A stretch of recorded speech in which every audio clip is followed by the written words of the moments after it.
전도에 대해서 이제 살펴보려고 하는데, 오늘날 우리 사실 목사님과도 잠깐 나눴지만 전도가 사실은 매우 어렵고 또 힘든 가운데 있습니다. 예를 들자면 최근에 이제 대학교 내에서도요, 이제 막 신입생들에게 전도하려고 가면 MT 할 때 이제 전도하려고 어떤 선교단체 간사들이 가고 그러면 아예 학생들이 피켓을 걸어 놓습니다. 우리는 전도를 받지 않을 권한이 있습니다. 오지 마세요. 이런 세대를 살고 있기 때문에 우리가 이와 같이 마을에서의 전도나 학교에서의 전도나 이 모든 전도가 굉장히 어렵습니다. 그래서 우리가 사실 전도도 힘들고 지치기도 하는데, 제가 하나는 최근에 아는 그 지사님으로부터 도전을 하나 받은 게 있어요.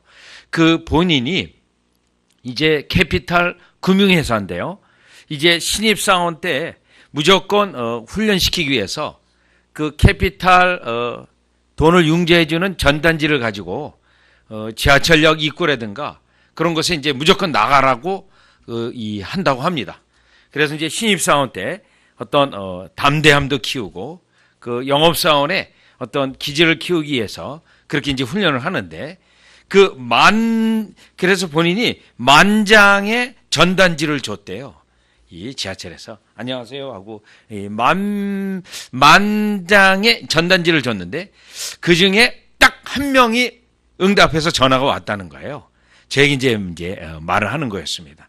네, 사실 전도도 그렇습니다. 오늘 힘들고 그러는데 굉장히 힘들고 그러지만 계속 어쩔 수 없이 우리는 그리스도의 복음의 내용을 증거해야 되고 그 어떤 한 영혼이 응답하기까지 해야 되는데, 여러분이 아직 10,000장의 어떤 복음 전도 책자를 나눠주지 않았다면 여러분 여전히 10,000장의 어떤 복음의 내용들을 같이 전달해주고 한 영혼이 응답한다고 한다면 오늘 사실 전도가 힘들고 어렵지만 지치지 않는다라는 생각을 들게 했습니다. 자, 그럼에도 불구하고 오늘날 이 시대의 전도가 어려운 것은 잘못된 전도들이 유행하였고 또 기독교에 대해서 잘 몰랐고 또 수많은 전도들이 매우 피상적이어서 예수님을 믿어야 될 이유를 모르기 때문에 그들이 응답하지 않습니다. 그래서 우리는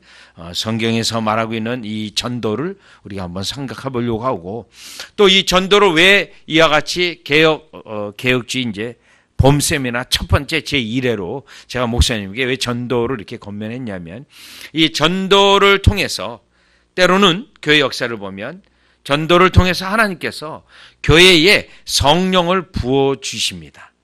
안 부어주실 때도 있고 부어주실 때도 있는데, 특별히 하나님의 계획과 경륜 속에서 이 전도를 할 때 하나님께서 강력한 성령을 부어주셔서 교회를 갱신하게 하시고 또 은혜의 계절이 도래하게 하시고, 그렇기 때문에 우리는 전도를 해야 됩니다. 예를 들어 한국교회의 1907년 평양대회봉은 전도하는 가운데 일어난 거고요. 또 1910년 백만 구령 운동이 있었어요. 그것도 전도 운동인데 그때는 부흥은 일어나지 않았습니다.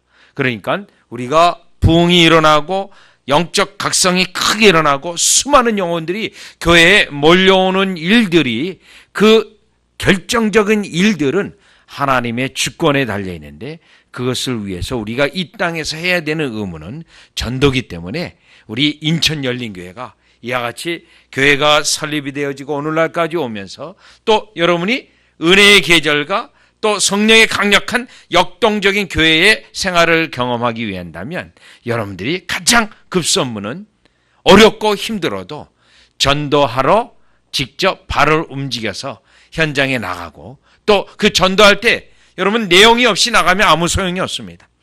그 구체적으로 증거해야 될 내용은 무엇을 들고 나가야 성령께서 역사하시는지 그것을 쭉 살펴보고, 2부 시간에는 또 역사 속에서 실제로 일어났던 그 전도자들 한번 몇 사람들을 생각해 보려고 합니다. 자, 그러면 첫 번째 앞에 제1번 강의는 1번 강의는 복음주의, 오늘날 현대 복음주의들에 대해서 한번 1페이지 한번 가주시면요. 현대 복음주의의 전도에 대해서 살펴보려고 하는데요.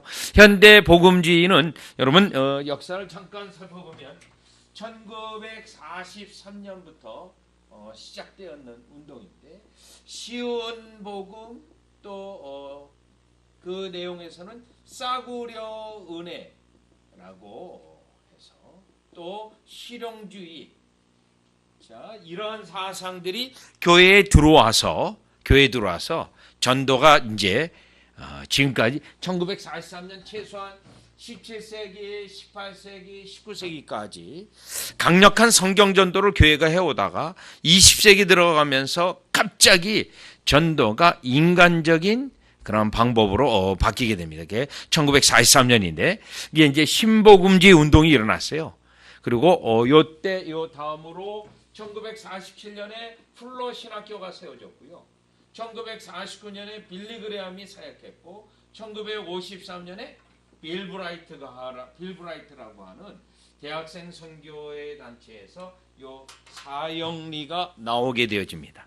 그러면서 20세기에 빌리 그레함하고 이 사형리 전도, 또 전도 폭발, 이러한 전도 방법론들이 20세기 크게 유행하게 되었는데, 요 전도 방법에 문제점이 하나 있습니다. 요 문제점은 성령의 역사가 기대할 수 없는 그러한 구조로 되어져 있는데, 왜냐하면 인간의 의지의 결단을 요구하고 있어서 하나님의 말씀 가운데 성령이 역사하셔야 되는데, 그거를 인간의 감정이라든가 이런 것들로 대체해버려서 이때 이후로부터는 이와 같이 복음 전도가 오늘날까지 초대교회로부터 최소한 하나님께서 교회를 세워가는 과정에서의 전도의 방법론에서 떠나가게 됩니다. 그래서 이제 한번 먼저 현대 복음주의 전도가 얼마나 어떻게 잘못되어졌고, 또 그 이전에 성경적 전도에서 얼마나 벗어나는가를 잠깐 한번 살펴보려고 하는데요. 자, 사형리를 한번 예를 들었습니다. 사형리는 그냥 단순한 하나의 예고요. 이것 말고도 빌리 그레함의 전도 방식이라든가, 또 전도 폭발은 1970년대 나온 거고요. 그러한 것들이 이제 어디서 잘못되었는지 한번 보도록 하겠습니다. 자, 그러면 제1 원리는 이렇게 말하고 있어요. 사형리, 하나님은 당신을 사랑하시며 당신을 위한 놀라운 계획을 가지고 계십니다. 빌 브라이트는 제1 원리를 만들면서 이러한 말을 했습니다. 사람들에게 죄를 말하고 또 하나님의 심판을 말하면 사람들은 싫어하기 때문에 그러한 방식으로 전도를 해서는 안 됩니다. 사람들의 마음을 얻기 위해서는, 일단 그들의 마음을 얻기 위해서는 하나님이 당신을 사랑하십니다라고 하는 말로 시작해야 됩니다라고 그가 제시하게 됩니다. 자, 이게 제1 원리인데요. 그러면 사실 이 제1 원리는 성경에서 상당히 이제 떠나가게 된 결정적인 원인이 되는데, 그러면 성경에서의 제1 원리는 우리 예수님의 사역에서 보면, 우리 예수님이 이 땅에 오셔서 전도할 때 제일 먼저 무엇을 말씀하셨냐면, 회개하라, 하나님 나라가 가까이 왔다. 하나님 나라의 이제 통치를 받기 위해서는 그 하나님의 통치하심이 이제 임하게 되었는데, 그 통치함을 받기 위해서는 회개를 해야 된다라고 이 땅에 오셔서 그렇게 설교를 하셨습니다. 그런데요, 자, 그 부분을 그냥 사람들의 입장에서, 하나님 관점에서가 아니고요, 사람들 입장과 관점에서 그들의 마음을 열기 위해서 인간적인 방법으로 접근한 게 이제 하나님은 당신을 사랑하시고 당신을 위한 계획이 있습니다, 이렇게 이제 시작된 겁니다. 자, 그러면 이 방법의 이제 문제점이 뭐냐면, 제1 원리의 문제점이 뭐냐면, 다 같이 마가복음 2장 17절을 한번 가보시면요. 자, 마가복음 2장 17절인데요. 자, 마가복음 2장 17절입니다. 자, 이러한 방법으로 하게 되면 여러분, 교회에 사람을 모아놓을 수는 있습니다. 교회에 사람을 모아놓을 수는 있지만 그 속에 하나님의 진정한 은혜와 우리 삼위 하나님의 구속의 은혜를 알 수는 없는 사람들이 많아지게 되는데, 자, 마가복음 2장 17절에 보니까 예수께서 들으시고 저에게 이르시되 건강한 자에게는 의원이 쓸데없고 병든 자에게라 쓸데있느니라. 내가 의인을 부르러 온 것이 아니요 죄인을 부르러 왔노라 하시니라 되어 있습니다. 자, 예수님을 믿으려면, 여러분, 예수님을 믿으려면 반드시 전제가 있어요. 내가 왜 예수님을 믿어야 되는 이유가 있습니다. 네, 반드시 이유가 있어요. 갈라디아서 2장 16절에 루터도 이제 이걸 깨달았는데요. 자, 2장 16절에 그 이유는 오늘 마가복음 2장 17절에 보면 나의 죄의 질병을 고치기 위해서 의원이신 예수님이 필요로 합니다. 그러니 예수님을 믿으려면 반드시 전제가 있는데 본인이 죄인이라는 사실을 알아야 됩니다. 그런데 이 원리는, 제1원리는 그렇게 하면 사람이 싫어한다는 거예요. 또 시카고에 있는 빌 하이벨스의 윌로우 크릭 처치도요, 그분도 죄를 설교 강단에서 죄를 얘기하면 안 된다 이런 말을 하는 거예요. 왜냐하면 이 현대 사람들은 죄에 대하여 언급하는 것을 가장 싫어하기 때문에 그걸 언급하면 안 된다는 거예요.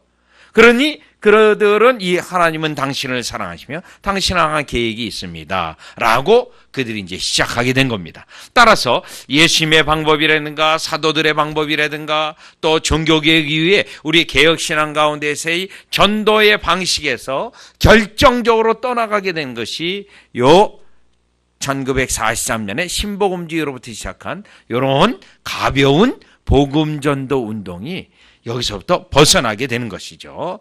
자, 그래서 이 제1원리에는 사실은 여러분 무엇이 들어와야 되냐면 율법이 들어와야 됩니다. 사실은요.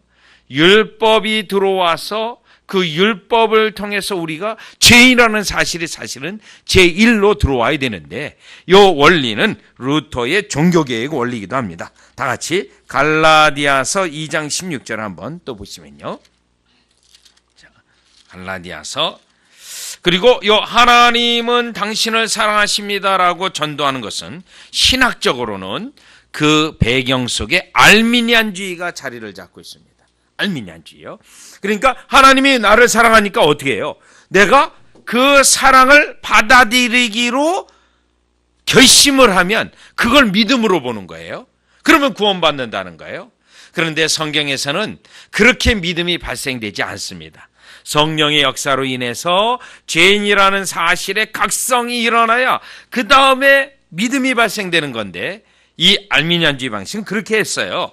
자, 갈라디아서 2장 16절에 루터가 깨달은 복음인데요. 보시죠. 갈라디아서 2장 16절에 보니까요. 자, 뒷부분을 보겠습니다. 뒷부분에 보면 우리도 그리스도 예수를 믿나니, 예수를 믿는다고 되어 있어요. 그러면 예수님을 믿는 이유는요, 예수님을 왜 믿나요? 갈라디아서 2장 16절이요. 그 맨 뒷부분입니다. 그리스도를 믿음으로써 의롭다함을 얻으려 함이라. 자, 그렇다면 예수님을 믿는 것의 목적이 분명히 있는데 의롭다함을 받으려고 믿는 겁니다. 그러면 예수님 믿기 전에 전제가 뭐죠? 내가 불의하다라는 사실을 깨달아야만 내가 예수 믿는 이유가 나오는 거죠. 자, 그러면 여기는요. 여기는 어떻게 될까요? 하나님은 당신을 사랑하십니다. 지금 그 하나님이 당신을 사랑하시는 것을, 그 사랑을 받아들이세요. 믿는다라고 말을 하세요. 여러분, 이 가르침은 지금 이게 1943년에부터 유행해가지고 나왔는데요. 최근에 또 유행해요. 최근에 바울의 세관점이라고 하는 이러한 가르침이 또 유행을 해가지고요. 신학교에서 수많은 신학 교수들이 이걸 강조해요. 그것도 똑같아요. 하나님이 당신을 구원하려고 하는 약속이 있습니다. 그 약속을 지금 받아들이세요. 그러면 구원받습니다. 그러면 교회로 구원받는데, 그러면 교회로 구원받은 건 다 전체 구원받은 게 아니라 이제 교회 안에서 율법을 지키면 구원받습니다. 그렇게 가르치는 바울의 세관점이 굉장히 젊은 목회자들에게 상황 가운데 유행을 하고 있어요. 유행을요. 네. 때로는 여러분 개혁주의라고 포방하는 신학교 교수들 가운데 이거 따라가는 사람이 굉장히 많이 있습니다. 그러면 여러분 거기에서도 뭐죠? 내가 하나님이 나를 사랑하니 받아들이면 된다라는 겁니다. 자, 성경에서는 그렇게 말하지 않습니다. 그렇게 해서 예수님을 믿게 되면 여러분 어떤 관점이 되죠? 하나님께서 나를 정말로 사랑하니까 내가 그 사랑을 받아들여서 믿어드리는 거예요. 믿어주는 거예요. 믿어주는 거예요. 그러면 그 믿음의 주체가 어디에 있죠? 나예요, 나. 그러면 교회 생활이 어떻게 되죠? 내가 주님 앞에서 내가 주님을 믿어주니까 주님도 나에게 잘해 주셔야 된다는 거예요. 주님이요. 내가 이렇게 주님 앞에 내가 주님을 믿어주니 주님은 저에게 잘해 주셔야 됩니다. 이런 관점이 되게 됩니다. 여러분 제가 실제로 경험한 거예요. 그러면 저희 이민교회 할 때 일이에요. 저희 교회에 그 미국에서 아주 유명한 대학의 생물학 박사를 받은 분이 있었어요. 생물학 박사인데 아주 곡식만 연구하는 분이에요. 미국에서도 꽤 알려진 그러한 분입니다. 그분이 여러 사람들의 권유로 인해서 교회에 나오게 되어졌어요. 교회에 나와요. 그런데 이분이 교회에 나왔는데 조금 마음이 불편해지기 시작합니다. 왜 불편해지냐면 내가 이래봬도 미국에서도 유명한 학자요 식물학자이면서 유명한데 내가 최소한 이 교회에 나와주는데 이 교회에서는 나를 그만큼 나를 안 알아준다는 거예요. 안 알아줘. 철저히 자기 중심에 빠져 있습니다. 내가 하나님을 이렇게 믿어주는데 하나님께서도 나에게 이렇게 해서는 안 된다고 하는 철저히 자기 중심적 사고에 빠지게 됩니다. 자, 우리는요. 그러면 실제로 구원받는 은혜에 있는 사람들은 어떻게 해서 예수를 믿죠? 이 악독한 죄인을 구원해 주시고 정말 보잘것없는 우리 인생을 은혜를 주셔서 예수님을 믿을 수 있는 믿음도 주셔서 믿게 되었기 때문에 우리 자신에 대하여 내가 믿는다, 내가 교회에서 봉사한다, 내가 뭘 한다, 그거에 대하여 전혀 생각하지 않습니다. 여러분, 하나님 배 예배 나올 때마다 이 불쌍한 죄인 건지신 그 하나님 감사해서 하나님께 감사만을 돌리지, 여러분 내가 이래봬도 예수 그리스도를 내가 이 교회에 나와서 믿어주는데 교회의 모든 교인들은 나에게 잘해줘야 된다. 이러한 방식으로 빠지면 그 영혼은 결국은 그리스도의 구원의 은혜를 모른 채 교회 생활을 한다라는 거죠. 그래서 이 방식이 위험한 요소가 어디에 있냐면 은혜를 주시고 믿음을 주시는 그 역사를 오히려 생각하지 못하고 하나님께서 믿으라고 해서 내가 믿었기 때문에 나에게 모든 초점이 있다라고 하는 잘못된 사상에 빠지게 되는 위험성이 여기에 있습니다. 자, 그러니 사실 전도의 처음에 가장 포인트는 그 영혼으로 하여금 죄인이라는 사실을 깨달을 수 있도록 도와주어야 하는데 오히려 자신이 믿는 행위에 대하여 근거를 두고 있는 이러한 전도 방식은 그 영혼에게 결국은 구원의 도도 모르고 하고 또 교회 생활을 하지만 자기 행위에 빠져 있고 자기 의로움에 빠져 있고 심지어 자기 믿는 행위에 대해서 그거를 가지고 나는 구원받았다고 생각하는 거짓 신앙에 빠질 가능성이 매우 크다라는 사실입니다. 그래서 하나님은 당신을 사랑하시며 당신을 위한 놀라운 계획을 가지고 계십니다. 이렇게 시작해서는 안 된다라는 것입니다. 마가복음 2장 17절에 있는 것처럼 예수 그리스도에게 가게 하기 위해서 또 갈라디아서 2장 16절에 예수 믿는 이유를 알게 하기 위해서 그로 하여금 죄인이라는 사실을 깨달을 수 있도록 전도도 해야 되고 또 가르쳐야 되고 또 설교의 내용도 그러한 내용들로 인해서 그 영혼이 깨어진다라는 것입니다. 자, 그러면 두 번째 원리로 가보겠어요. 자, 그러니 첫 번째 원리는 인간 중심 인본주의로 시작한 거예요. 인본주의로요. 그러면 결국 믿는 나 자신의 주체를 강조하기 때문에 교만해지게 되고 또 나의 행위의 근거를 자꾸 두고 있기 때문에 그는 행위 구원에 자연스럽게 빠지게 되기 때문에 안 된다라는 것이죠. 자, 그럼 이 원리를 가보겠습니다. 이 원리요. 자, 이 원리를 보면 괜찮은 것 같아요. 자, 그러나 잘 보시죠. 사람은 죄에 빠져 하나님으로부터 떠나 있습니다. 그러므로 하나님의 사랑과 계획을 알 수 없고 또 그것을 체험할 수 없습니다. 여러분, 여기서 이제 죄에 대한 문제를 들고 나왔는데요. 여러분 다 같이 한번 요한일서 3장 4절입니다. 요한일서 3장 4절을 가보시면요. 자, 이 사형리에서는 죄의 개념이 아주 모호하고 불분명합니다. 제가 이제 최근에 만화가 지사님 한 분, 잘 아는 지사님 한 분이 있어요. 그분하고 지금 전도책자, 만화 전도책자 만드느라고 서로 이렇게 교제하면서 내용을 주고받고 있는데, 그분이 이제 전도책자 만화로 만든다고 원고를 3개를 보냈어요. 그런데 그 원고를 딱 봤는데 제가 딱 다른 건 지적 안 하고 딱 한 가지만 지적했어요. 지사님, 죄에 대한 개념이 매우 모호합니다. 그랬더니 그분이 답장하세요. 곧바로요. 예, 그 2개는 버리겠습니다. 그리고 1개는 그냥 만화로 진행하겠습니다. 이렇게 돼 있는데 바로 여기입니다. 이 복음주의 내에서는 죄 개념이 매우 모호한데, 여러분 3장 4절 가보죠. 요한일서 3장 4절을 가보면, 죄를 짓는 자마다 불법을 행하나니 죄는 불법이라. 여러분, 죄에 대한 정의가 여기 나오고 있는데, 죄는 불법이에요. 그러면 죄는 여러분 뭐죠? 하나님의 계명을 어긴 게 죄입니다. 여기는요, 개념이 없어요. 죄에 대한 개념이 사실은 뭘로 말하냐면 이기심으로 말해요. 이기심.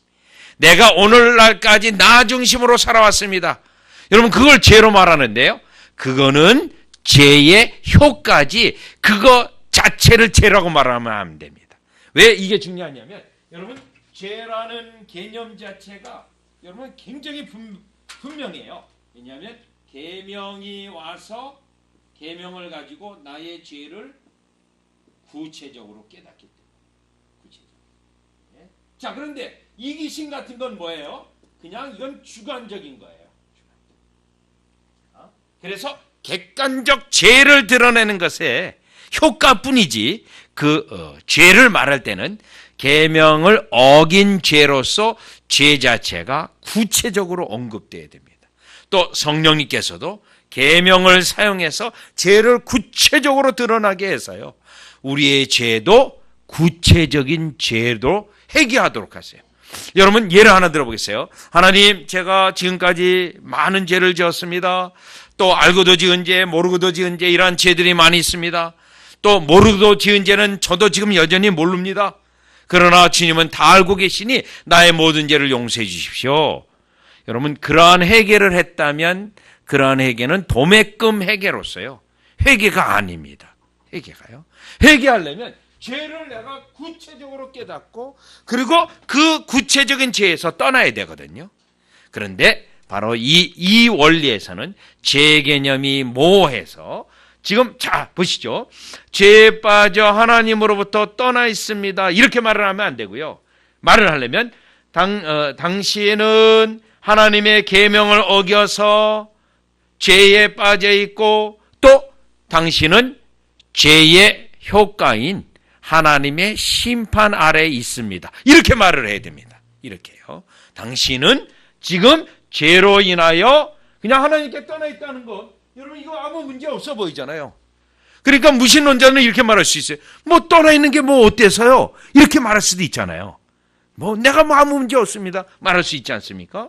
자, 그리고 그러므로 하나님의 사랑과 계획을 알 수 없고 체험할 수, 그렇게 말해서는 안 되고, 당신은 죄 때문에 하나님의 심판 아래에 있습니다. 그래서 여러분 뭐죠? 당신은 하나님의 심판을 피할 길을 찾아야 합니다. 최소한 이렇게 서술을 해야 됩니다. 이렇게요. 여기에 보면, 이 원리에 보면 죄의 개념도 모호하고, 또 죄에 대한 하나님이 어떠한 조치를 하는 것에 대해서 언급도 없고요. 또 그것을 체험할 수 없습니다. 그러면 여러분 여기서 구원 개념도 없어요. 구원 개념. 그러면 이제 죄 용서함을 받을 수 있습니다. 이렇게 말을 해야 되는데 그냥 하나님의 사랑과 계획을 아는 것 정도를 구원으로 설명하고 있기 때문에 매우 모호하고 매우 주관적이기 때문에 안 된다는 거죠. 여러분 마태복음 1장 21절입니다. 자, 그래서 우리는 구원 개념도 분명히 말을 해야 되는데요. 마태복음 1장 21절.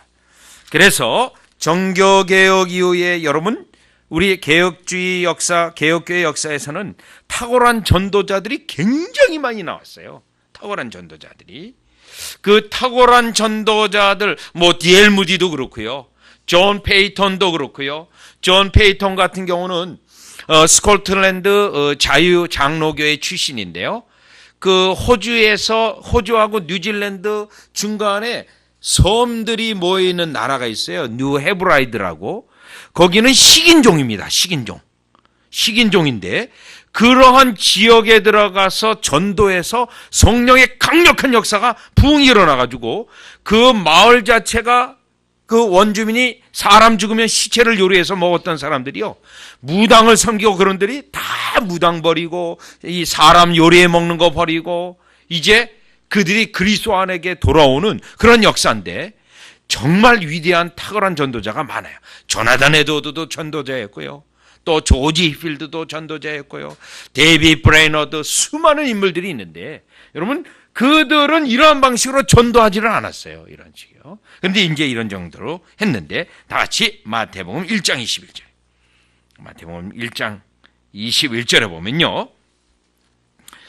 아들을 낳으리니 이름을 예수라 하라. 이는 그가 자기 백성을 죄의 죄에서 구원할 자이십니다. 여러분 여기에요. 예수님을 말할 때 반드시 언급해야 되는 거는요.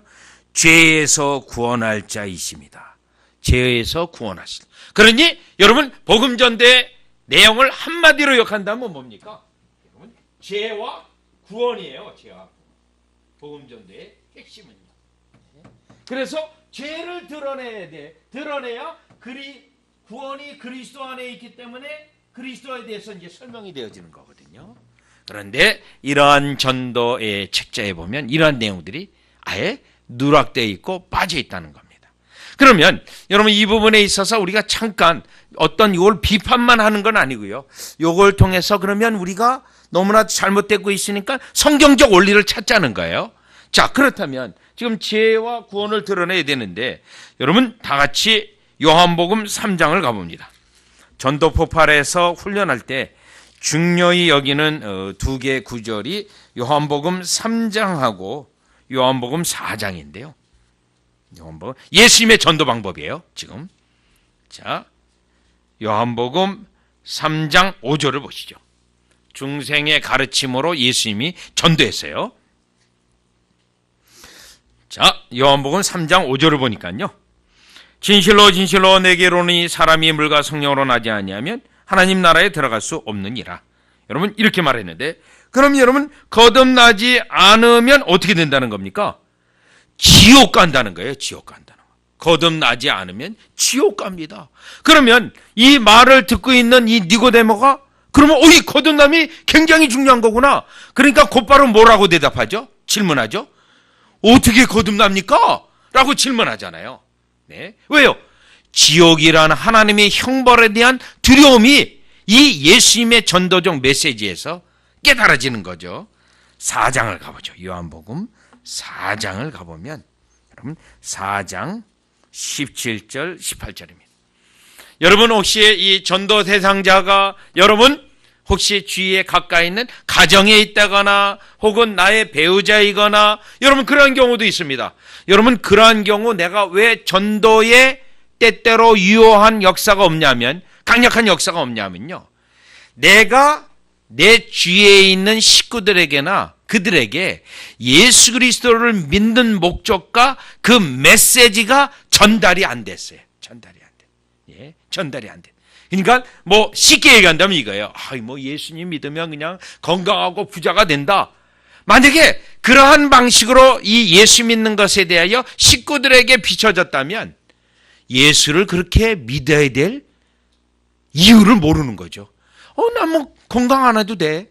난 부자 안 해도 돼. 그러면 예수 믿어야 될 이유를 모르는 거죠. 그러니까 아직 이 복음의 정수인 그 메시지가 전달이 안 됐어요.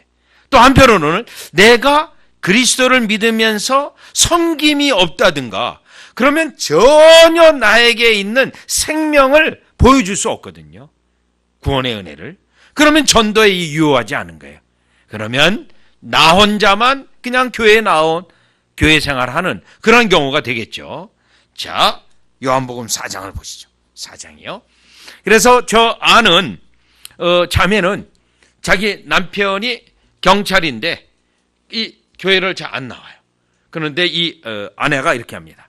당신은 경찰이기도 하지만 때때로 내가 죄를 짓고 있는 거 많이 알고 있는데 지옥 가면 어떡하나? 이런 걸 툭툭 던져요. 툭툭 던져. 그러다가 어느 날 교회에서 선상 집회가 있대요. 이 남편이 따라온 거예요. 왜 따라왔냐 했더니 다른 게 아니에요. 내 심령이 너무 더러워서 드라이 클리닝 할 기분으로 왔다는 거예요. 따라왔다는 거예요. 그러니까는 그 아내가 탁탁 그냥 던진 말이 부담이 되는 거죠. 부담이요. 그러면 내가 최소한 죄를 해결해야 된다고 하는 그런 심령이 그 속에 이제 서서히 자리 잡고 하나님의 말씀이 지식이 들어가고 성령이 역사하면 이제 그 영혼은 변화되는 거죠. 여러분요. 자, 요한복음 3장을 보시면 17절입니다. 16절이요. 예수님의 4장이요. 요한복음 4장. 가라사대 가서 내 남편을 불러오라. 여자가 대답하여 가로되 나는 남편이 없나이다. 예수께서 가라사대 내가 남편이 없다는 말이 옳도다. 내가 남편 5이 있었으나 지금 있는 자는 내 남편이 아니니 내 말이 참되도다. 여러분 17절 18절에 예수님의 이 방식은 뭐죠? 그 여인의 감추고 있는 죄악의 부분을 드러냈어요. 죄악의 부분. 여러분 이 방식은 하나님의 전형적인 방식이에요. 아담과 하와가 죄를 졌을 때 선악을 알게 하는 나무를 먹었을 때 여호와 하나님이 어떻게 했습니까? 아담과 하와를 찾아갔어요. 어디 있느냐? 그건 뭡니까? 그들의 죄악을 드러내시는 거죠. 드러내요. 여러분 창세기 4장도 그래요. 가인이 죄를 범했을 때 죄가 문 앞에 있으니 더 죄가 발전하지 못하도록 해라. 그리고요. 가인이 동생 아벨을 죽였어요. 그때 하나님이 그에게 나타나서 내 아우 아벨이 어디 있느냐? 이게 뭐죠, 여러분? 그의 죄악을 드러내는 거예요. 가인에게. 가인의 죄악을 드러내고 있어요. 여러분 그러면 지금 가인은 큰일 났죠. 하나님께서 죄를 드러냈는데. 그런데 여러분 거기 본문을 잘 보면 하나님께서 가인이 죄를 범했을 때 곧바로 심판했나요? 아닙니다. 기회를 줍니다. 기회를요. 또 심판도 유예해줘요. 심판도. 나의 벌이 내가 받는 벌이 너를 해하는 자는 너가 받는 벌보다 7배나 더 할 것이다. 유예해줘요. 그것까지. 그리고 지금 이 가인은 어디에 있냐면 창세기 4장 한번 가보세요. 4장 한번 가보죠. 아직도 하나님께 용서를 구하고 자기의 죄를 고백하고 용서를 구하면 은혜를 받을 수 있어요. 지금도요. 자, 4장 16절 가보죠. 하나님은 그의 죄악을 드러내고 그 죄를 가지고 하나님께 나와서 회개케 해서 하나님은요 용서해 주려고 벌써 다 준비되어 있어요. 회개하면. 그런데 4장 16절이에요. 가인이 여호와의 앞을 떠나 나가 에덴 동편 노 땅에 가요. 여러분 지금까지는 어디 있는 겁니다? 어디 있죠? 여호와 앞에 있는 상태예요. 아직도 회개하고 그에게 은혜의 기회가 있습니다. 그런데 결국은 회개를 거부하고 그가 여호와 앞을 떠나서 나가 에덴 동편에 노트에 거하는 거죠. 자, 여기서 우리 하나님의 방식은 아담, 가인 이후에도 역사 속에서 예수님도 마찬가지예요. 다 우리에게 죄를 드러나게 해서 그 죄를 깨닫는 우리가 하나님 앞에 나아가 용서를 구할 때 우리 주님은 벌써 용서해 주시려고 기다리고 하신다는 거예요. 그래서 우리 주님은 할 수 없이 우리에게 은혜의 방식으로 구원을 베푸실 때 죄를 드러내는 거죠. 그렇기 때문에 우리의 전도는 어떻게 되죠? 예수님의 전도와 사도들의 전도와 이 전도는 그들이 죄악을 깨달을 수 있도록 도와주는 겁니다. 도와주는 거예요. 그런데 에드워드 목사님 같은 경우는 영적 각성 시대니까 어떻게 돼요? 그냥 아예 직접적으로 죄를 막 책망도 하셨죠. 설교하는 가운데요. 그래서 여러분 설교 제목도 보면 막 너무너무 무서워요. 하나님의 진노의 손 안에 있는 죄인들아. 얼마나 무서워요. 또요, 그분의 설교를 분석해 보니까 이런 내용도 있어요. 우리 교회 교인 가운데 지금 세상을 떠난 교인들이 있는데 그들 중에 어떤 사람들은 지옥에 가 있는 사람도 있습니다. 이런 설교까지 했어요. 여러분 얼마나 무서워요. 그러면 그 노스햄턴 지역이라는 것은 마을이 600명밖에 안 사는 마을이거든요. 그러면 에드워드 목사님이 그 설교를 할 때 이거 한 1년 전에 누구누구가 죽었는데 그럼 그 누가 지옥 갔다는 얘기야? 그 정도로 누가 딱 들을 수 있잖아요. 에드워드 설교를 듣고요. 그런데 하나님께서요, 그 설교 위에 그들의 죄악을 더 드러내게 해가지고요, 성령을 부어주신 거죠. 회개가 일어난 겁니다.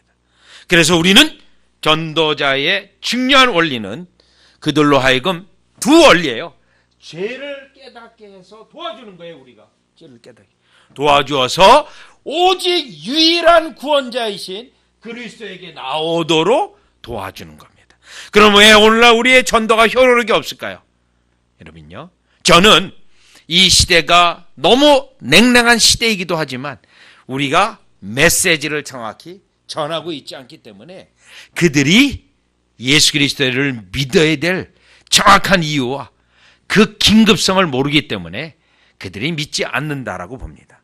그래서 우리는 이와 같이 쉬운 복음, 가벼운 복음, 싸구려 은혜 이런 것들로 우리는 이제 더 이상 교회로 잠자게 만드는 이러한 기계적인 방법에서 일어나서 성경적 전도로 돌아가서 성령의 역사를 이제 기대하는 거예요.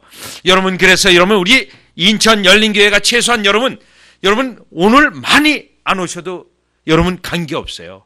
중요한 건 여러분들이 이 성경적 전도의 원리를 깨달아서 한 영혼에 가서 집중적으로 가서 전도해가지고 그 영혼이 깨어나가지고 열린교회에 들어오게 되면 그 깨어난 영혼은 영적 생동감이 커요. 그러면 여러분 우리도 다시 재도전을 줘요. 우리도 저렇게 예수를 이제 믿는데 너무 예수님을 사랑하고 사모하고 믿어요. 그러면 우리가 도전받죠. 나는 20년 예수를 믿었는데 이게 뭐야? 하고 도전을 받아서 교회가 영적으로 갱신이 되어지고 크게 도전을 받아서 또 나가서 전도하게 되어지고 또 한 영혼이 주님 앞에 돌아오는 것을 경험하게 되면 온 교회 성도들이요 기쁨에 차 있어요. 기쁨에 차 있어요. 저 성도가 이제 예수 믿기 시작했는데 저렇게 기도도 열심히 하고 저렇게 예수님 사랑하고 저렇게 나가서 예수님 전하기 열심히 하니 우리 자신이 내가 이게 뭔가 20년을 믿었는데 30년 믿었는데 나가게 돼 있다는 거죠. 그래서 교회가 다시 새롭게 한다는 원리죠. 자, 그러면 세 번째 원리 가보겠습니다. 세 번째, 자, 3원리인데요. 자, 3원리는 여러분 지금 예수님을 말하는 거는 좋은 거예요. 여러분 바른 거예요. 보통 여러분 이제 우리가 요거 끝난 다음에 그러면 성경적 전도할 때 어떻게 어떤 가르침을 해야 되는가? 요 내용은 칼빈이 아주 명철하게 잘 깨달았는데요. 그 청교도들의 윌리엄 에임스 같은 경우는 여러분 잘 보세요. 그 표를 하나 그려보겠습니다. 자, 하나님을 아는 지시, 하나님을 우리가 전도할 때 하나님을 계속해서 가르쳐야 된다. 그러면 하나님에 대하여 설명할 때 반드시 설명해야 되는 것이 창조, 또 하나님의 작정, 섭리, 이 내용을 사실은 설명해 줘야 돼요. 그러면 이 창조 때 인간 창조가 있어요. 인간 창조가 있는데 이 인간이 죄인이라는 사실이에요. 그래서 인간에게 죄인이기 때문에 하나님께서 그 죄인을 구원하시기 위해서 그리스도를 주셨다는 거예요. 그런데 그 그리스도를 믿게 되는 것은 성령의 역사를 믿는다는 거예요. 그러면 성령의 역사로 인하여 은혜가 있게 되면 그가 교회로 들어온다는 거예요. 이 내용이 사실은 기독교 강요의 순서예요. 윌리엄 에임즈의 신학의 정수의 순서가 이렇게 되어 있습니다. 요거 이제 복음이에요. 요게 복음을 설명하려면, 복음을 가르치려면 이러한 내용들이 들어와야 된다는 거예요. 여러분, 그래야 지금 예수 그리스도를 믿는 이유, 또 그냥 우리가 아무나 믿을 수 있는 게 아니고, 그냥 의지로 믿을 수 있는 게 아니고 성령의 역사로 구원받은 백성이 교회로, 자, 이런 내용들이 이제 들어가야 되는데, 지금 사몰리는 예수 그리스도만이 사람의 죄를 해결할 수 있는 하나님의 유일한 길입니다. 네. 자, 그 다음에 당신은 그를 통하여 당신에 대한 하나님의 사랑과 계획을 알게 되며 또한 그것을 체험하게 됩니다. 여기서 제3원리에서 이 놓치고 있는 것은 사실은 그리스도를 아는 지식에 있어서 그리스도가 구원의 구속을 위해서 어떠한 일들을 하셨는가를 알아야 됩니다. 어떠한 일을 하셨으며 또 하나님께서 예수님 안에 어떤 은혜들을 마련해놨는지 요거를 설명해야 됩니다. 예수님 안에 어떤 은혜를 마련해놨는지. 왜요? 성령님께서 우리에게 실제로 구원이 일어나게 할 때 이걸 알게 하세요. 그래서 요 성령님께서 그리스도를 믿어야 할 이유를 분명히 알게 해서 그 다음에 의지를 갱신시켜서 그리스도에게 달려가게 만들고 이걸 알아야 돼요. 요걸요. 여러분, 우리가 누구를 믿고 또 누구를 사랑하고 누구를 의지하는데 그 상대방을 모른 채 믿을 수가 없죠. 그래서 반드시 이 부분에 지식이 있어야 됩니다. 지식이요. 여러분, 예를 들어서 예수님 안에 하나님 아버지께서 무슨 은혜를 마련해 놓으셨냐면 용서의 은혜를 마련했어요. 그리고 우리의 불의를 가리울 수 있는 은혜를 마련했어요. 그러면 최소한 죄인은 내가 그게 필요한데 그게 예수님 안에 있다는 걸 알아야 예수님에게 가죠. 그래서 칼빈 같은 경우는 기독론을 다룬 다음에 요 구원의 은혜인 요 성령론을 다뤘어요. 성령론이요. 그리고 성령론, 이게 기독교 강요 제3권 1장인데요. 기독교 3권 1장에 예수님을 믿으려면 예수님에 대한 구체적인 지식이 있어야 됩니다. 그래야 성령이 역사하셔서 믿음이 있어서 그리스도를 믿을 수 있습니다. 이렇게 설명했어요. 그러니까 예수님을 피상적으로 설명하거나 여러분 예수님을 대충 설명해서는 그 사람에게 믿음이 발생되지 않는다라는 겁니다. 예수님이요. 이런 식으로 하면 안 된다는 거예요. 예수님에 대하여 왜 하나님이신데 인간의 몸을 입으셨는지, 또 예수님이 오셔서 선지자 역할을 왜 하셨는지, 또요 제사장의 직무를 왜 감당하셨는지, 또요 왜 왕의 직무를 감당하셨는지 그 내용들을 알아야 내가 믿는 대상인 그리스도에 대해서 믿음이 발생됐을 때 그리스도에게 나아간다는 것이죠. 자, 이 부분이 약점입니다. 약점이요. 그러니까 교리도 피상적이고 믿는 것도 피상적이고, 그러니 여러분 어떻게 돼요? 교회에는 들어왔어요. 그러니까 교회에 들어왔는데 신앙생활 하려니, 여러분 은혜가 없는 상태에서 신앙생활을 하려니 얼마나 어렵겠어요. 그러니까 여러분 어떻게 되죠? 또 때때로 인간적인 교회는 그 온 사람들을 인간적으로 묶어놓는 거예요. 그래서 오늘날 많이 유행하는 것이 교회 안에다가 동호회를 두는 겁니다. 그래서 교회 안에서 등산 좋아하면 등산을 좋아하는 동호회, 자전거를 타는 사람은 자전거를 타는 동호회. 왜요? 인간적으로 묶어두기 위해서요. 여러분, 바로 이거예요. 은혜가 없는 상태에서 되기 때문에 그렇게 된다는 거죠. 그렇다면 우리는 그러한 원인들을 막고 우리 교회 속에, 여러분 오늘날 이 시대에 뭐 수만 명, 수천 명, 수백 명, 그 중요하지 않아요. 그 속에 하나님의 진정한 백성이 있어서 그 영혼이 우리 주님 앞에 온전히 가게 하는 거, 그게 가장 중요한 거거든요. 자, 그렇기 위해서는 그리스도를 아는 지식에 대해 있어서 충분히 지식이 있어야 된다는 겁니다. 그리고 충분한 지식이 있어야 믿음이 발생되지, 이와 같이 얄팍한 지식이라든가 그와 같이 그러한 지식들은 이 성령의 역사를 기대할 수 없다는 거예요.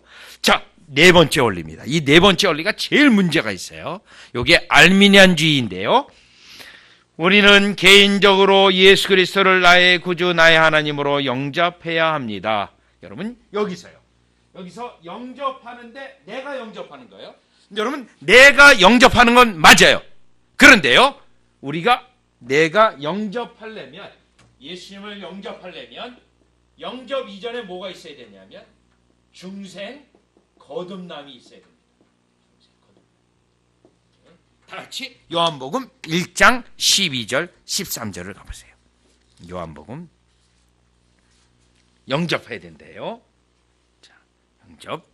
자, 그러면서 요 사형리에서는 요한복음 1장 12절을 굉장히 중요시 여기고 이걸 애우게 하죠. 보시죠. 1장 12절이요.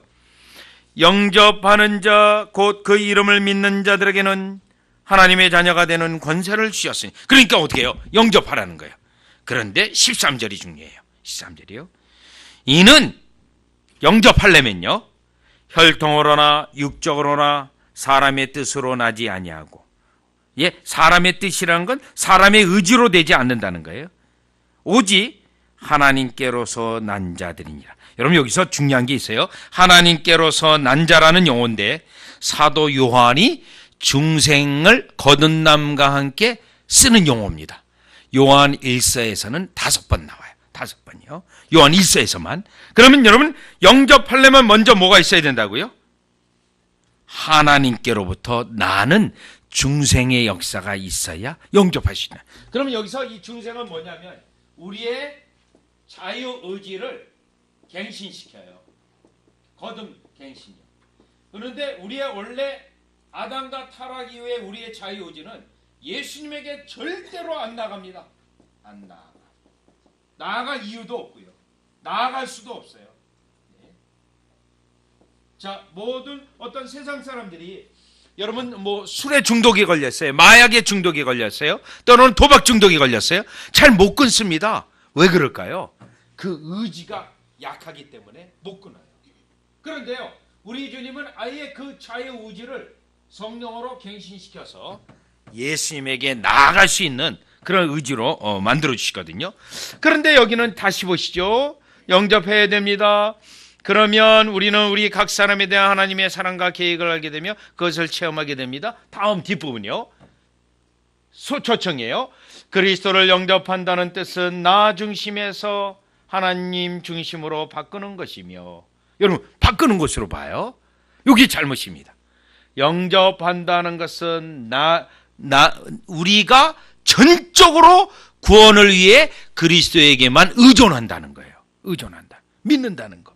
그러면 잘 보세요. 내가 내 의지로 영접하면 어떻게 돼요? 그 다음에 내 안에 오셔서 내 죄를 용서하시고. 이게 뭐냐면 내가 믿는다고 결심하면 그때 성령이 역사하셔서 중생한다라는 원리예요. 여러분, 이거를 우리는 결심 중생론이라고 불러요. 빌리그레함이 여러분 지금 결심하세요. 그러면 거듭납니다 하는 거는 결심 중생론이에요. 그럼 뭐가 다르죠? 우리는 성경에서는 거듭나야 믿을 수 있다고 하는데 여기는 내가 결심하면 중생한다라고 말합니다. 요게 교회사적으로 보면 펠라기우스, AD 418년에 이단으로 정제된 펠라기우스의 가르침에서 내려온 겁니다. 내려온 거예요. 그러면 이 사상은 뭐가 문제냐면, 여러분, 우리가 성령으로 갱신되지 않으면 그 자유의지는요, 노예의지예요. 노예의지. 뭐의 노예의지냐면 죄와 사탄에게 묶여져 있는 노예의지. 이 노예의지라는 단어는 루터가 사용한 말이에요. 내가 아무리 예수님을 믿으려고 해도 믿을 수가 없어요. 죄와 사탄에 묶여있기 때문에. 그래서 이거를 반드시 먼저 거듭나게 해주셔야, 갱신시켜줘야 믿을 수 있어요. 그렇다면 이 사형리에서의 배경은 어떤 내용이 들어있죠? 믿을 수 있습니다. 원죄를 부정하는 이 아주 신학적으로 문제가 있는 내용입니다. 원죄를 부정해요. 믿을 수 있다.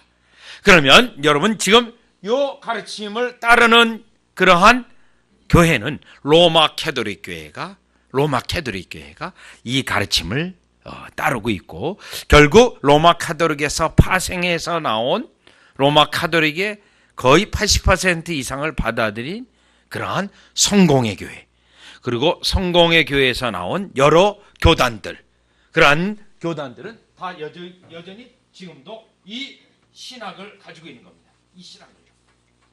이거를 우리는 쉽게 얘기해서 뭐라고 말하냐면 신인협력설이라고 부릅니다. 하나님과 인간이 의지를 들여서 하나님과 협력을 해가지고 구원받는다. 그러면 우리는요, 성경에서는요, 에베소서 2장 8절에서 10절에 있는 것처럼 오직 하나님의 은혜로, 그래서 우리는 신적 동력설이라고 합니다. 신적 동력설. 여러분, 중국 사람들은 요 신적 오직 은혜로만 구원받는 것을 중국 사람들은 어떻게 표현했냐면요, 이렇게 표현해요. 중생, 선, 우, 지, 신이라고 표현합니다. 한문으로 이렇게요. 자, 중생이 선우지 무엇보다 앞섭니다. 무엇보다 앞서냐면 믿음보다 앞섭니다. 중생에서 믿음이 나와야만 믿을 수 있습니다. 그런데 여기는 어떻게 돼요? 지금 이 사람을 빨리 결심을 이끌어내서 어떻게든지 구원받았다고 말을 하고, 어떻게든지 교회 안에 두고 또 교회의 숫자적 성장도 하고, 이렇게 하기 위해서 이 방법이 매우 큰 인기를 갖게 됩니다. 큰 인기를. 여러분요. 그래서 여러분 이 단어만 생각해도 돼요. 중생선우지신. 더 여러분 기억나기 쉽기 위해서 중국 사람들이 쓰는 발음 그대로 외우면 좋겠죠. 네. 제가 물어봤어요. 어떻게 발음하냐 했더니 뭐 어려운 거 없어요. 이를 악물고 그냥 발음하면 된대요. 중생선우지신. 이렇게요. 네. 이랑. 이렇게 표현해요. 자, 그러니까 여기서는 지금 또 보시죠. 내 죄를 용서하시고 그분이 원하시는 사람이 되도록 그리스도께 나를 맡기는 것입니다. 예수 그리스도의 말씀에 지적으로 동의한다든가 감정적인 경험만으로는 충분하지 않습니다. 그런데 문제는요, 여기서 보세요. 우리는 의지의 행위인 믿음으로, 요 부분이 제가 말씀드렸던 펠라기우스 사상, AD 418년에 2단으로 정제된 사상이 여기 들어가 있습니다. 우리의 인간의 의지의 행위인 믿음. 그러면 우리는요, 믿음이 어떻게 되죠? 에베소 2장 8절 9절을 보면 하나님의 은혜로 믿음이 주어진 거예요. 이 믿음이요. 그래서 또 성령님께서 우리의 자유의지도 갱신시켜서 우리에게 나아갈 수 있도록, 그리스도에게 나아갈 수 있도록 우리의 의지를 갱신시켜줬어요. 그러니까 여러분, 우리가 회심한 다음에 나타나는 특징은 뭐죠? 의지가 갱신되어져서 여러분 그 의지가 어느 쪽으로 작동을 하나요? 영적인 것과 거룩한 것과 죄와 싸우는 것에 우리의 의지가 자꾸 글로 가게 되죠. 우리의 의지가요. 그거를 이제 조나단 에드워드는 신앙 감화라고 부르는 거죠. 신앙, 우리의 의지가 감화되어져서 행함까지 나오는 그 원리라 부르고, 때로는 그 영혼의 거룩한 성질이 심겨졌다, 이렇게 표현도 합니다.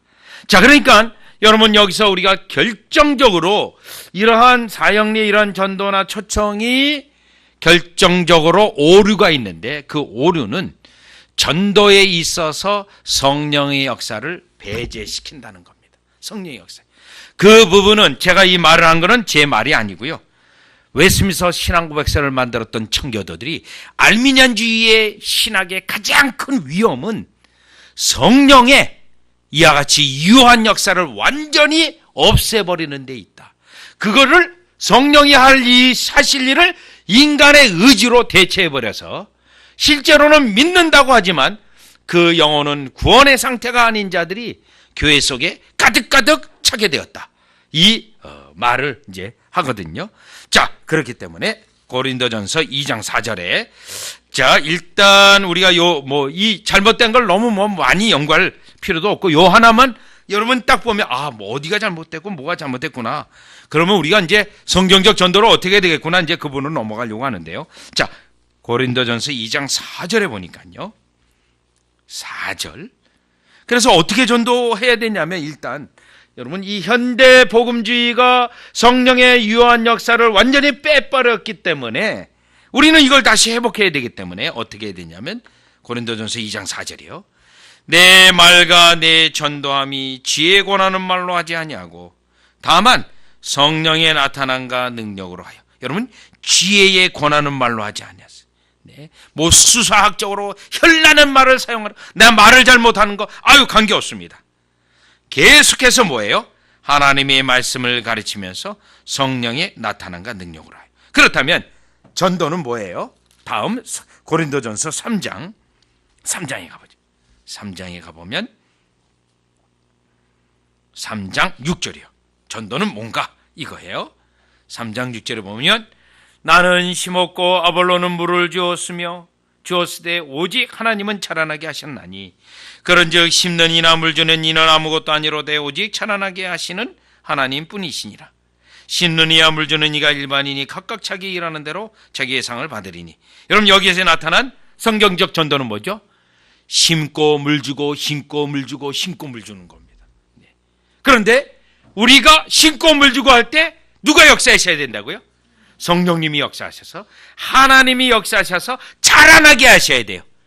믿음이 형성이 돼야 되고 또 회개가 일어나게 하시는 겁니다. 그래서 우리의 작업은, 전도란 건 이 본문을 보면 심고 물 주고 심고 물 주고 심고 물 주는 거예요.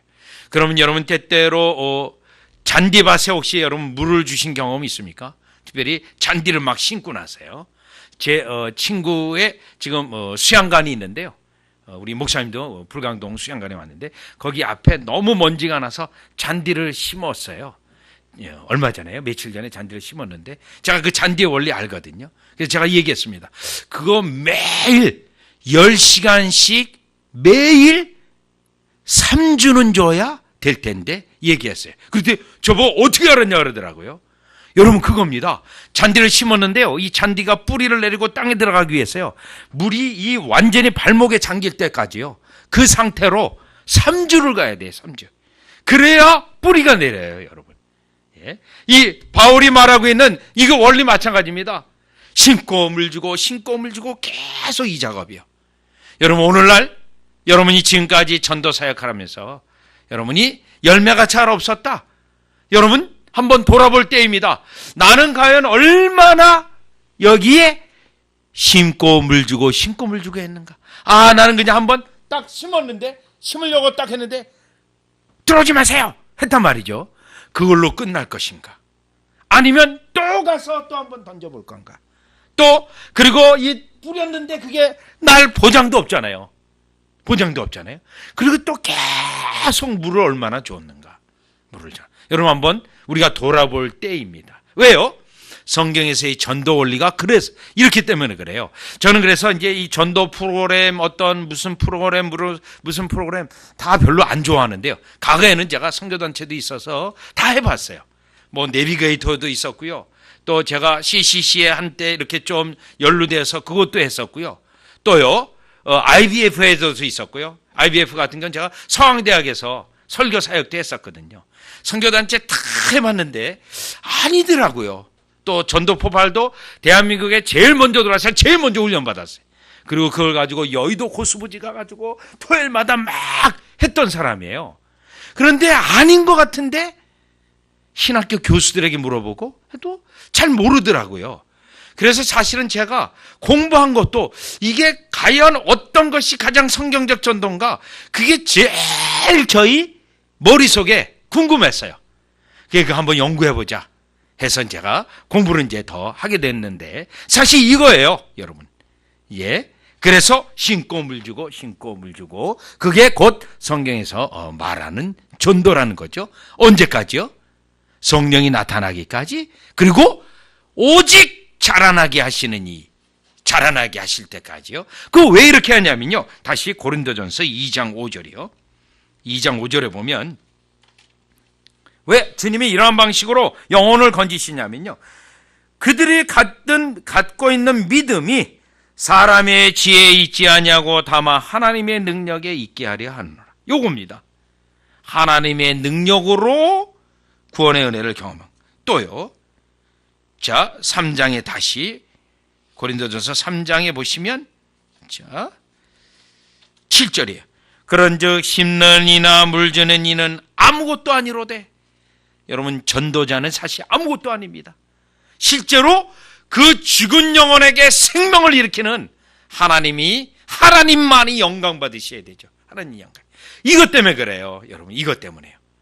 여러분, 제가 요즘 천국에 대해서 좀 책들을 보면서 생각하는 게 있는데, 여러분, 천국에 우리가 올라가서 가장 하는 일이 뭘까요? 천국에 오직 요한계시록을 보면 오직 어린 양 외에 어린 양만 찬양하는 거예요. 찬양이요. 제가 이 지상에 있을 때 이런 일을 했습니다. 제가 이런 사역도 했습니다. 그거 10,000분의 1이라도 못하게 될 것이다. 할 수도 없을 것이면서요. 오직 처음부터 끝까지 어린 양만 찬양할 겁니다. 천국이요. 그러니 오늘 여기 본문에 보면 이 땅에서 그 영혼의 구원의 믿음이 있고 생명이 있을 때 어떤 누가 전도해서 내가 뭐 이렇게 해서 그러니 여러분 교회에서 뭐 전도왕이라고 해서 상 주고 이거 우리 주님을 보시면 웃을 일이죠. 왜요? 주님이 역사하셔서 믿음이 일어난 거지. 네. 또 뭐 경품을 달고 그러지 않습니까? 전도 대초청잔치 해놓고 뭐 그 교회 로비 앞에다가 차 하나 걸어놓고 네. 그렇게 해가지고 어마어마한 150명 데려갔다가 한 달 만이면 다 없어질 네. 그런 내용들이죠. 여러분, 그런 것에 교회는 적지 않은 예산을 쓰고 있어요. 여러분, 이 전도는 오늘 이 성경적 원리를 깨달아서 한 영혼이 가서 한 영혼을 붙잡고 씨름하는 거, 우리 주님은 그걸 원하시지. 여러분, 이와 같이 교회 성장을 위해서 어떤 비즈니스적인 그러한 사역적인 개념에서 하는 전도는 여러분 성경에서 벗어난 전도라는 것을 우리는 처음 제 앞부분 강의의 세 부분 중에 제 첫 번째 부분에서 이제 정리를 해 보았습니다. 자, 그러면 이제 다음 페이지로 갔었어요. 두 번째 주제인데요. 두 번째 주제로 넘어가겠습니다. 그러면 이제 성경적 전도로 갑니다. 성경적.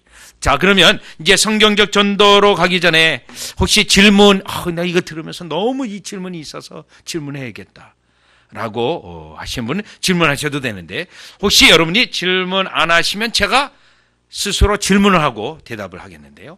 꼭 요런 강의를 하게 되면 어떤 분들이 요런 질문을 해요. 어떤 질문을 하냐면, 목사님, 제가 어떤 사람은 이 사양리 가지고 그래서 자기가 예수 믿게 되어지고 오늘날도 예수 잘 믿게 되는데 이거 그 사람은 또 뭡니까? 그러면 그 속에서도 우리 주님이 구원하시는 거 아니겠습니까? 요런 질문을 해요. 여러분도 이제 그런 마음 언뜻 들겠죠. 꼭 그 잘못됐는데 그러면 안 된단 말인가?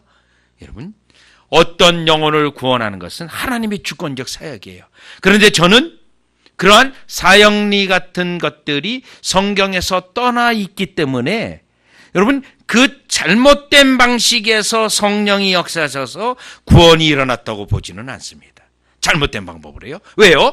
요한일서 4장 6절에 보면 잘못된 가르침 위에는 성령이 역사하지 아니하시고 오류의 영이 역사하셔서 거짓 구원의 확신을 갖게 하거든요.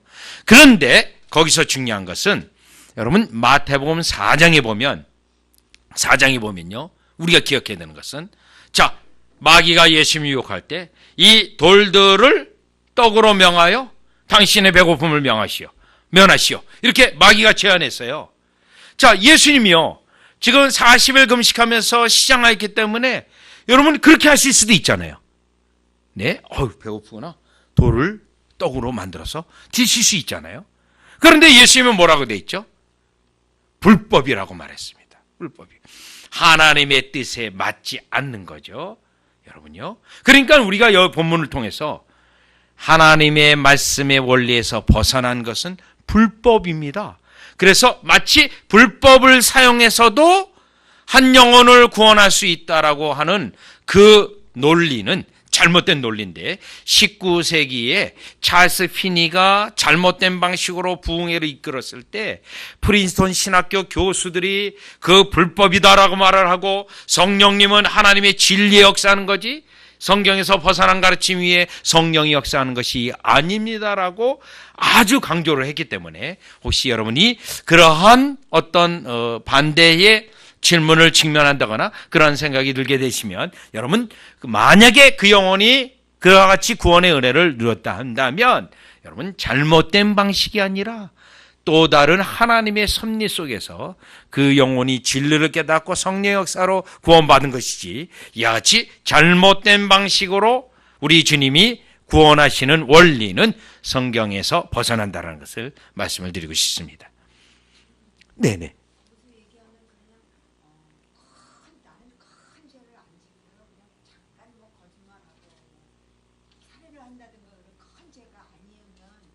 네. 네, 그런 영혼의 저희 아내입니다. 이제 따라왔는데요. 네, 이 짜고 질문하는 건 아니에요. 그냥 네, 때때로 본인도 배운다고 해서요.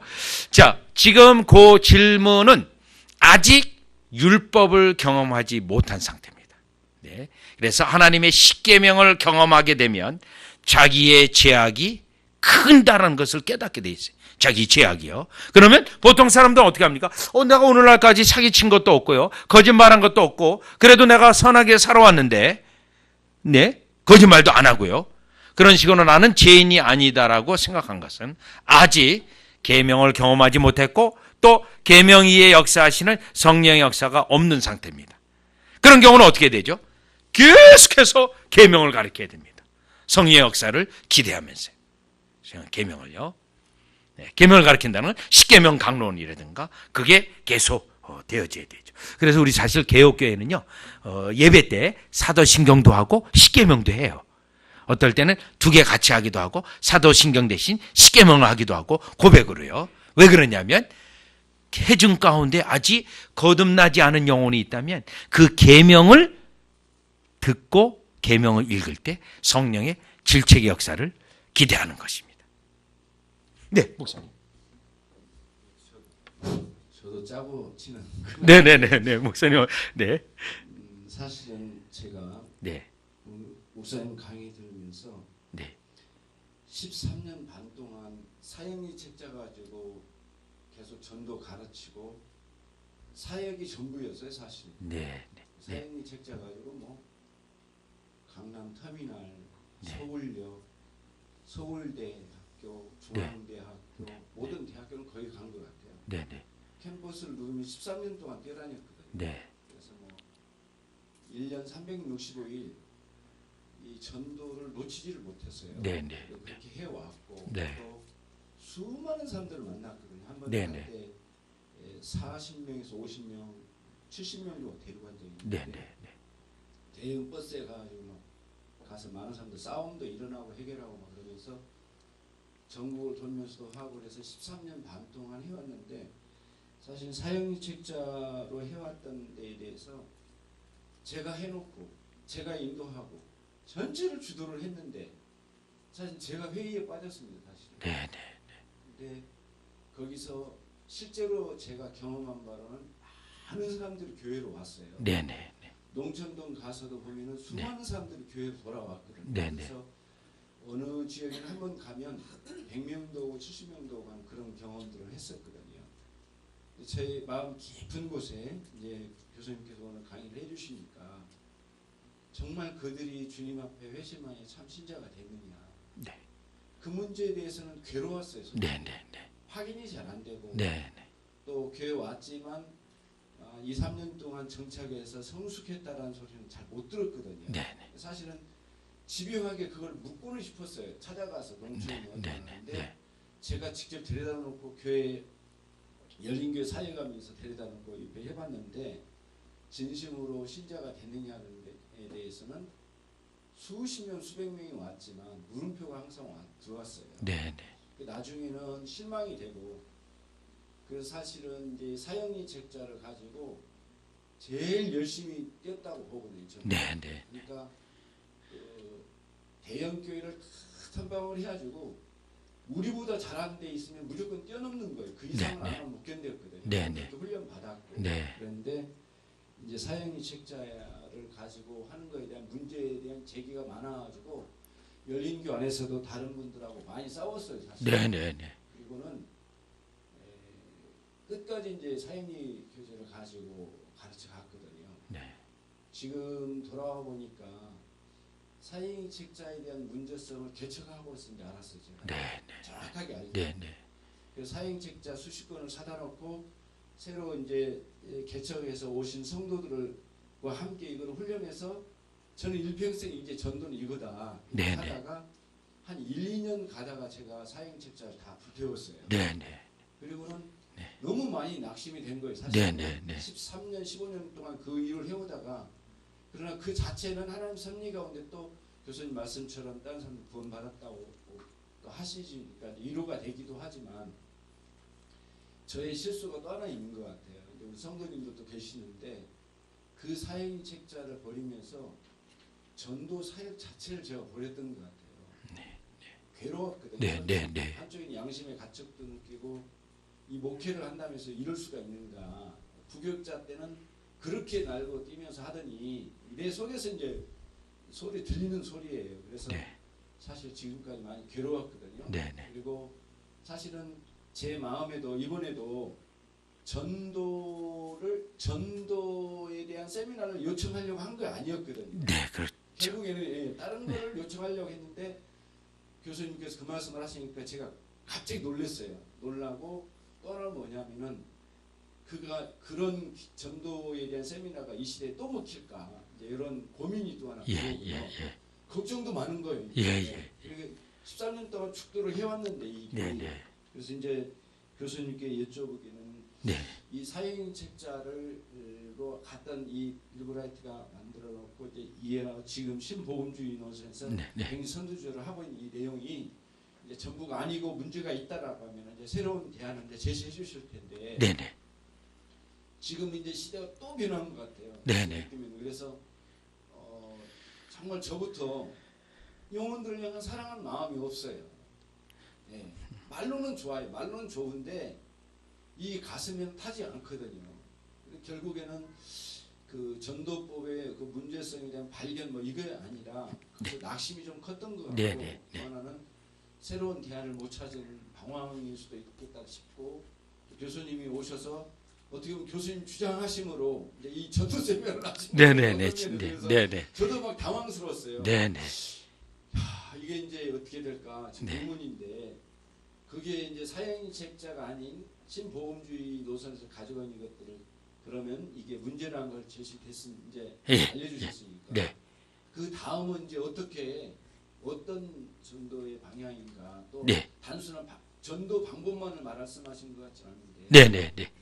네. 그래서 제가 다음 시간에 결국 방법과 메시지가 포인트로 넘어가겠습니다. 네, 그래서 목사님이 체험한 건 저도 체험했어요. 저는 여의도 고수부지 토요일만 나가면 열심히 했는데 마지막 결신 이끌고 토요일이니까요. 내일 교회 나가세요. 그러면 나갔습니다. 구원 받았습니다, 형제요. 막 그러고 기도하고 가는데 그 다음 날 올라갔는지 나갔는지 전혀 목사님 말씀한 것처럼 확인이 안 되는 거예요. 그리고 결정적인 거는요. 침례교 목사님 한 분이 있었는데 그분은 전도폭발을 배워가지고 이제 쭉 전도하다가 교회에서 이런 일을 경험했어요.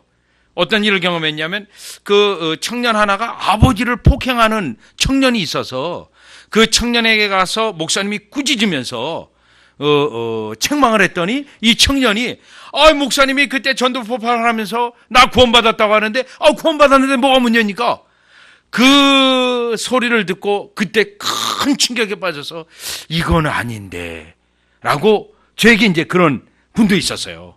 그래서 이 기계적인 전도 방식이 결국 20세기 교회를 무너뜨렸고 우리의 모든 성령의 역동성을 잃어버리게 되는 그러한 결과를 가져다 줬다는 거죠. 그래서 그러면 이제 목사님이 이제 질문하신 그 내용은 그러면 우리가 이 전도를 다시 회복할 때 어떤 메시지로 가장 포인트는요. 또 성령의 역사예요. 여러분이 이 전도를 하는데 지금 아까 고린도전서 2장 4절처럼 했는데 여전히 반대되고 그러지만 또 주님께서는 여러분 가운데 성령이 역사하셔서 변화되는 영혼이 보인다는 거죠. 그 영혼이 붙여진다는 거죠. 그러면 이야 이거구나 하고 우리가 다시 주님에 대한 열정과 전도에 대한 열정이 다시 주님께서 우리에게 회복해 주신다고 저는 확신을 하고요. 저는 이러한 것들을 추구할 때마다 우리 주님이 성령을 부어주셔서 영적 대각성도 일어났고 부흥도 일어났고 때로는 교회 갱신도 사실 일어나거든요. 지금 사실 목사님께 왜 제가 전도 이 세미나로 주장을 했냐면 목사님께서 13년 사역해 오셨잖아요. 그런데 지금 사실 상당히 목사님 지치신 때도 있었잖아요. 그러면 이때 가장 교회가 영적인 동력을 얻고 또 성령의 강력한 이러한 새롭게 부어주심을 경험하는 것은 교회 역사를 쭉 보면 전도거든요. 전도. 그래서 제가 목사님에게 전도 세미나로 가시죠. 그래서 다시 우리가 이 전도에 있어서 성령의 역사에 대한 내용을 우리가 깊게 이해하고 또 그것을 우리가 추구하면서 성령의 역사를 경험하면 우리도 모르는 사이에 벌써 우리의 심령이 다시 새롭게 되어져서 인천 열린교회가 이제 13년 이 다음 두 번째 텀이라고 한다면 더 성령의 역동적인 역사 속에서 또 교회가 역동성이 있는 것은 계속 교회 속에서요 새로운 생명의 탄생의 울음소리가 들려지면 여러분 그 영혼에게도 복되고 또 여러분도 복됩니다. 한 영혼이 구원받아서 구원의 은혜 경험하면서 신앙생활 잘하는 모습 보면 그것 이상 감격이 없거든요. 여러분들이 그거를 위해서 제가 목사님 전도 세미나로 제가 가야 된다고 말씀을 드린 거고요. 또 제가 합동 측 120년 된 교회가 있어요. 경산에 가면 대구 옆에 1898년에 세워졌는데 1894년에 대구제일교회가 세워졌는데 거기서 안희와 선교사님이라고 하는 그 아담스 선교사님이 개척한 그 교회거든요. 그 교회가 이제 30리길로 나와서 30리길에 나와서 전도해가지고 거기에 있는 6명의 신자가 생겨서 6명의 신자가 대구까지 30리길이거든요. 매주일 와요. 그런데 이분들이 그리스도를 알아가면서 너무 감격이 차니까 경산 지역에서 전도를 열심히 해요. 그래가지고 한 20명이 넘으니까 할 수 없이 대구제일교회, 그 대구제일교회는 지금은 통합축으로 갔어요. 그 교회는. 그 교회에서 전도자 하나를 파송해요. 그래서 이제 세워진 사월교회인데요. 그래서 제가 사월교회 가서도 사실은 여러분 교회가 120년 됐는데 이제는 여러분이 가만히 있어도 교회가 굴러갑니다. 그러면 안 됩니다. 다시 여러분 교회가 새로워지기 위해서는 120년 전에 그 그리스도를 알아가면서 심령이 뜨거워져서 그 그리스도를 모르는 영혼에게 가서 전도했던 그 여러분의 초대교회로 돌아가야만 교회가 다시 영적인 동력을 얻어서 한 25년 갈 겁니다. 제가 이제 이렇게 이제 권면한 상태거든요. 그때 이제 목사님께서 13년 되셨고 해서 제가 강력히 전도 세미나를 이제 제가 우긴 거죠, 사실. 우겨서 이제 하자고 했는데요. 저는 인천 열린교회가 이와 같이 목사님의 전도 열정 알아요. 그 전도 열정이 다시금 또 성경적 전도에 다시 부합돼서 열정이 되어진다면 또 갱신과 부흥의 역사가 일어날 줄 저는 확신하거든요. 네, 10분만 더 하고 이제 아니면 질문을 또 더 10분 동안. 네, 그러면 10분 일찍 쉬고 그 다음에 5시까지 내리 달려가겠습니다. 그러면 10분이죠, 목사님? 네, 10분 교제하도록 하시겠습니다.